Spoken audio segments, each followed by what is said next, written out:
ሰላም ጤና ይስጥልን ዕለታዊ ዜናዎችን ይዘናል። ከዜናዎቹ ጋር ብርሃኑ ይሽዋስ ነኝ። በቅድሚያ ማርዕስተ ዜና። በባህር ዳር ታዋቂውን ዶክተር የገደለው ግለሰብ የ25 ዓመት ጽኑ እስራት ተፈረደበት።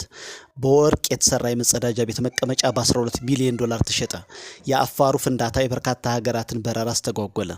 የኢትዮጵያ ብሔራዊ ባንክ ለደቡብ አፍሪካው ስታንዳርድ ባንክ በአዲስ አበባ ለከፈተው የወኪል ቢሮ ፈቃድ ሰጠ።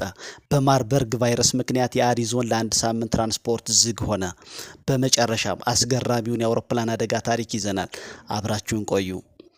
በባህር ዳር ታዋቂውን ዶክተር የገደለው ግለሰብ የ25 ዓመት ጽኑ እስራት ተፈረደበት። ባለፈው ዓመት በተፈጸመው የባህር ዳር ጥበበጊዮን ስፔሻላይዝድ ሆስፒታል የቀዶ ሕክምና አገልግሎት ክፍል ኃላፊ ዶክተር አንዱዓለም ዳኘ ግድያ የተከሰሰው ግለሰብ የ25 ዓመት ጽኑ እስራት ተፈረደበት። ጥር 24 2017 ዓ.ም ከባህር ዳር ከተማ ወጣ ብሎ በሚገኘው ቆሼ በተባለ አካባቢ ግድያው የተፈጸመባቸው ዶክተር አንዱዓለም ዳኘ በባልደረቦቻቸውና በታካሚዎቻቸው ተወዳጅ የነበሩ ሲሆን ግድያው በወቅቱ ከባድ ድንጋጤና መረበሽን ፈጥሮ ነበር ሲል የዘገበው ቢቢሲ አማሪክ ነው። በወርቅ የተሰራ የመጸዳጃ ቤት መቀመጫ በ12 ሚሊዮን ዶላር ተሸጠ። አሜሪካ የተሰኘው መጸዳጃ በጣሊያናዊ አርቲስት ማውሪዚዮ ካቴላን ባለ 18 ካራት ወርቅ የተሰራ ዋጋውም 12 ሚሊዮን ዶላር በኢትዮጵያ ገንዘብ 1 ቢሊዮን 972 ሚሊዮን 300 ሺህ ብር ተሽጧል ሲል የዘገበው ቢቢሲ አማሪክ ነው። የአፋሩ ፍንዳታ የበርካታ ሀገራትን በረራ አስተጓጎለ። ክስተቱም ከ12000 ዓመታት በኋላ የተከሰተ ነው ተብሏል። ይህም በጂኦሎጂካል ታይም ስሌት ነው። ይህንን ፍንዳታ ተከትሎ የወጣው የአቧራ ብናኝና ጭስ በየመን፣ በህንድ፣ በአማንና በሰሜናዊ ፓኪስታን የታየ ሲሆን ህንድን ጨምሮ በርካታ በረራዎችን አስተጓጉሎ እንደነበረ ዓለም አቀፍ ሚዲያዎች ዘግበዋል። የኢትዮጵያ ብሔራዊ ባንክ ለደቡብ አፍሪካው ስታንዳርድ ባንክ በአዲስ አበባ ለከፈተው የወኪል ቢሮ ፈቃድ ሰጠ። የባንክ ወኪሉ ቢሮ በአዲስ የባንክ አዋጅ መሰረት ፈቃድ በማግኘት የመጀመሪያ የውጭ ባንክ ወኪል ቢሮ ሆኗል። ብሔራዊ ባንክ ለውክልና ቢሮ ፈቃድ ከመስጠቱ በፊት ቢሮ ፈቃድ ያገኘው ከንግድና ቀጠናዊ ሚኒስቴር ነበር። የውጭ ባንኮች ወኪል ቢሮዎች ተልዕኮ አገናኝ መሆን፣ የገበያ ጥናት ማካሄድና የንግድ ማስፋፊያ ስራ መስራት ነው። የወኪል ቢሮዎች በብሔራዊ ባንክ አዋጅ መሰረት የባንክ አገልግሎት መስጠት ወይም የገንዘብ ማዘዋወር ስራ መስራት የሚያስችል ፈቃድ የላቸውም ሲል የዘገበው ደግሞ ዋዜማ ሬዲዮ ነው።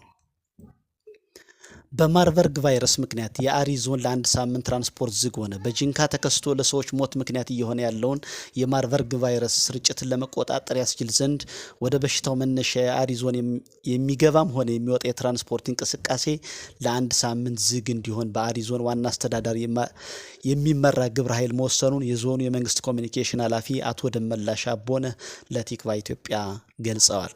አስገራሚው የአውሮፕላን አደጋ ታሪክ።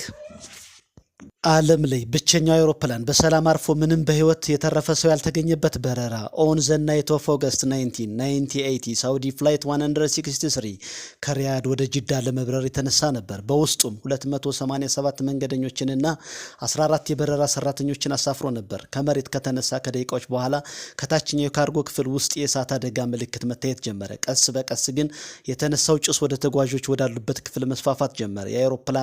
የአውሮፕላኑ ዋና አብራሪ ለአየር ተቆጣጣሪ አደጋ እንዳጋጠማቸው ተናግሮ ኢመርጀንሲ ላንዲንግ ተፈቅዶለት አውሮፕላኑ በሰላም ያለ ምንም ችግርና ፍጹም ሰላማዊ ሁኔታ ማሳረፍ ችሏል። ሁሉም ነገር በተፈለገው ሁኔታ የተቆጣጠሩት ይመስል ነበር።